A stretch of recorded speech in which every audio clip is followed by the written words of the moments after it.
प्यारे बच्चे, आज कक्षा 10 के बायोलॉजी में हम आपको पोषण के बारे में थोड़ा सा बता रहे हैं। इसको आगे पोषण पढ़ाए हैं, फिर से आगे बता रहे हैं पोषण क्या है। समस्त जीवधारियों को अपने दैनिक जीवन चलाने के लिए उसे ऊर्जा की आवश्यकता होती है। यह ऊर्जा उसे ग्रहण किए गए भोजन से प्राप्त होता है, जिसे हम पोषण कहते हैं। अब पोषण के चरण तो आप जानते ही, 5 चरण में हम बांटे थे, है ना।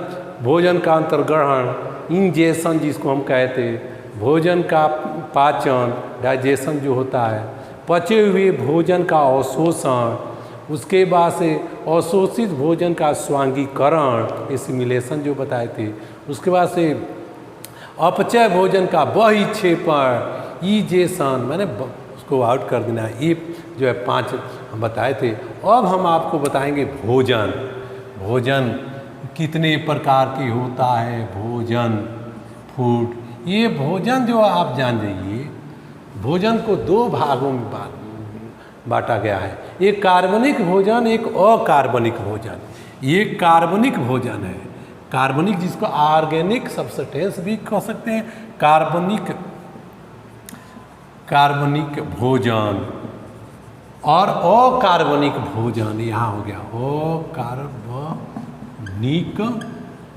भोजन। ये तो आप जान गए। कार्बनिक भोजन वे भोजन जिसमें कार्बन के तत्व उपस्थित होता है, उसे कार्बनिक भोजन कहते हैं। जैसे कार्बोहाइड्रेट का नाम सुने हैं, जैसे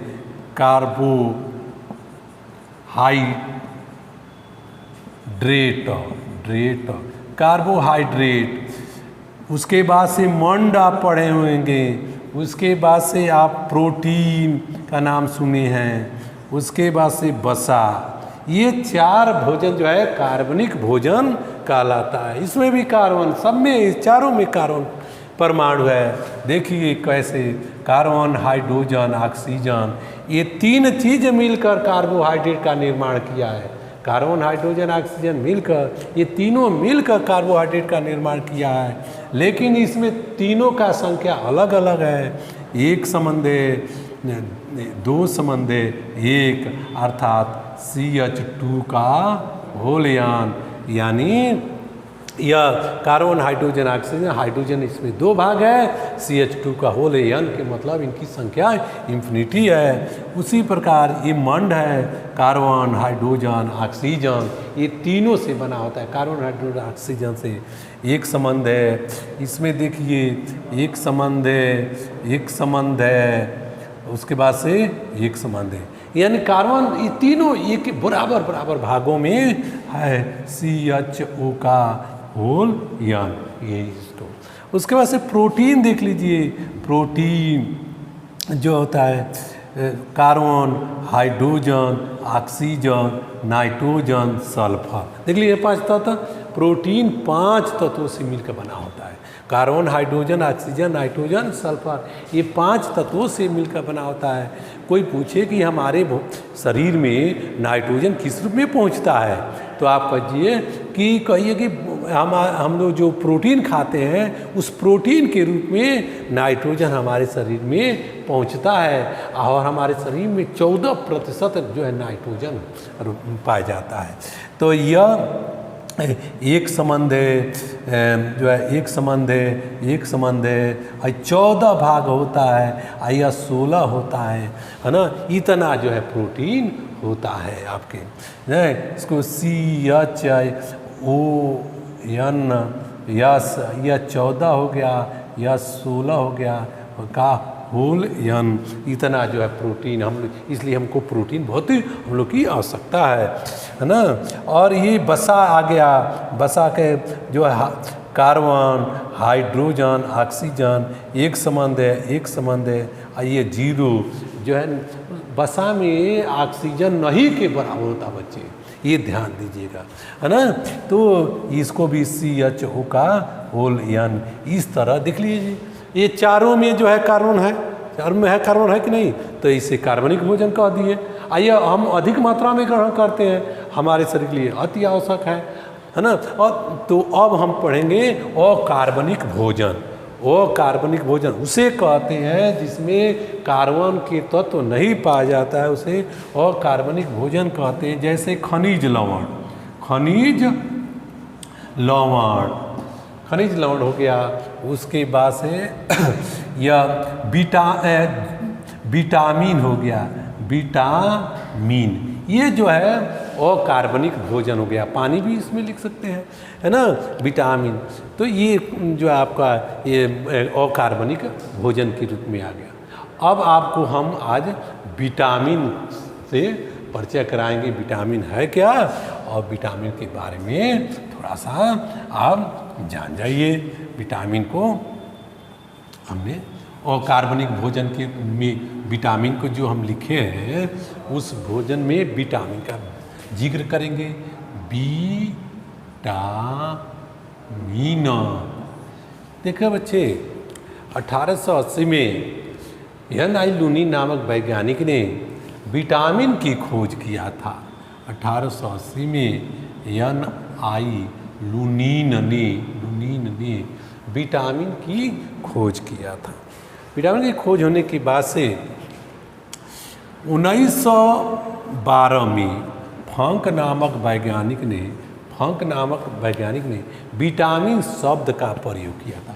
यह जो है खोज किए थे विटामिन का, तो यह नामकरण किए थे, विटामिन शब्द का प्रयोग किए थे। तो ये फंक का जो है विटामिन का नामकरण कर दिए। उसके बाद से हम विटामिन के बारे में, विटामिन उससे कई प्रकार के होते हैं, है ना, लेकिन हमें मुख्य रूप से विटामिन 6 चाहिए। देखिए, मुख्य रूप से विटामिन 6 की आवश्यकता है। 6 जो प्रकार के विटामिन हैं, मुख्य 6 प्रकार के जो विटामिन है वह कौन कौन है? ए है, बी है, सी है, डी है और ई के है। विटामिन ए, डी, ई, के 6 विटामिन जो है हमारे शरीर के लिए अति आवश्यक है।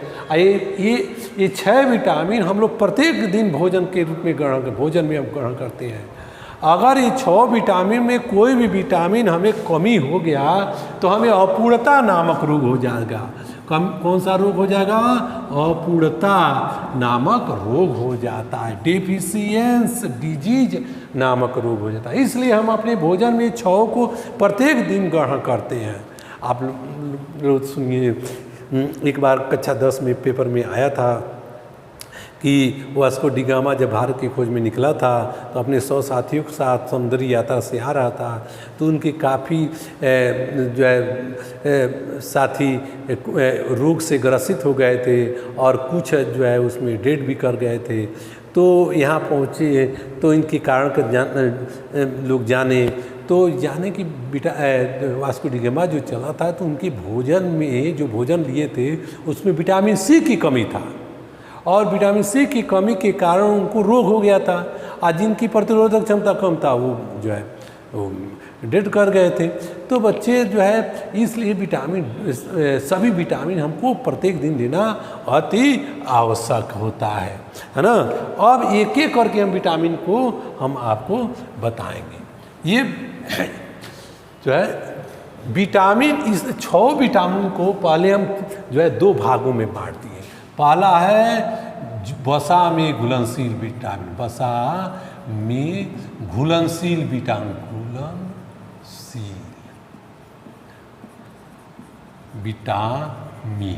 ये वसा में घुलनशील विटामिन ए है, डी है, ई है और के है। ये चारों विटामिन को आप लोग याद कर लीजिएगा क्योंकि ऐसे ऑब्जेक्टिव भी पूछा जाता है ना।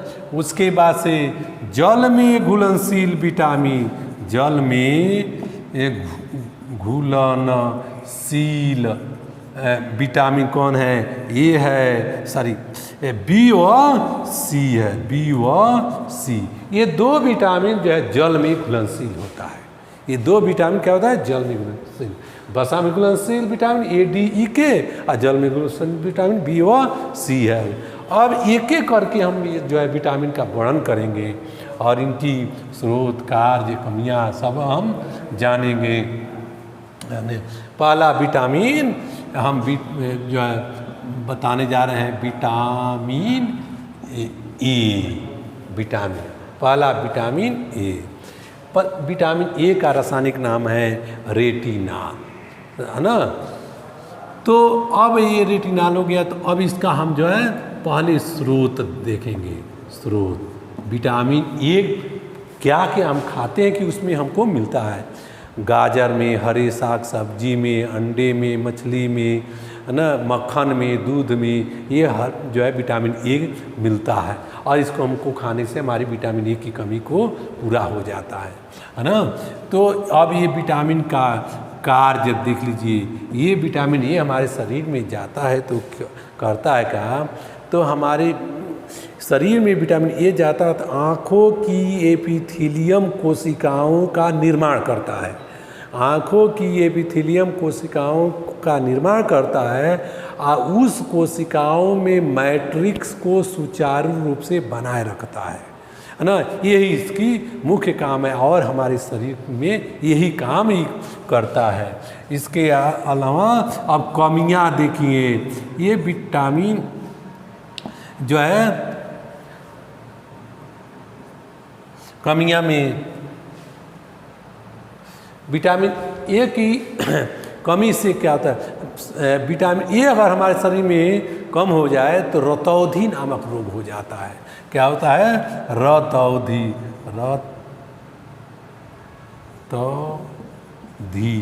रतौंधी नामक रोग। विटामिन ए की कमी से रतौंधी नामक रोग होता है। रतौंधी रात में जब सूर्य की प्रकाश छिप जाता है तो रात्रि में होता है, दिन में नहीं होता है, तो रतौंधी नामक रोग होता है। आपको खास तौर से इसका स्रोत, कोई भी विटामिन का स्रोत और इसकी कमियां जरूर याद कर लेना चाहिए, है ना। विटामिन ए का कमी से जैसे रतौंधी बता दिए, कंपटीशन में भी पूछा जाता है, प्रतियोगिता परीक्षा में भी पूछा जाता है। विटामिन ए की कमी से रतौंधी नामक रोग होता है।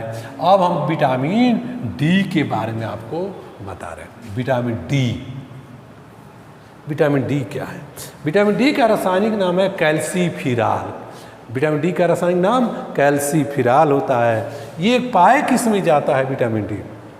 तो ये बहुत सस्ता है पाने के लिए। सूर्य के प्रकाश में, यानी सूर्य के धूप में जो प्रकाश होता है पाया जाता है। कब पाया जाता है?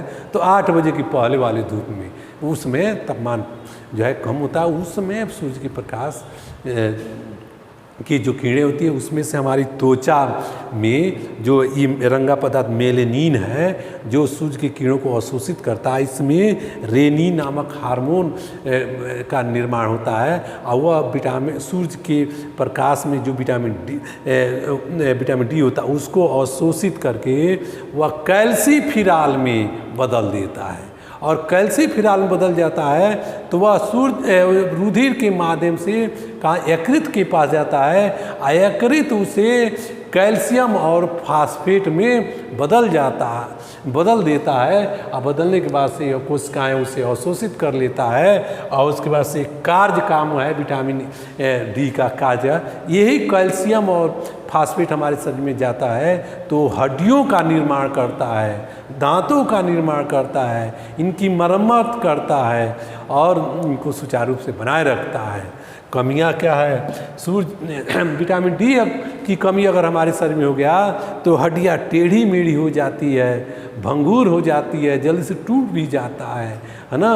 तो हड्डियां कमज़ोर हो जाती है, अर्थात सूखा रोग, रिकेट्स नामक रोग हो जाता है बच्चे।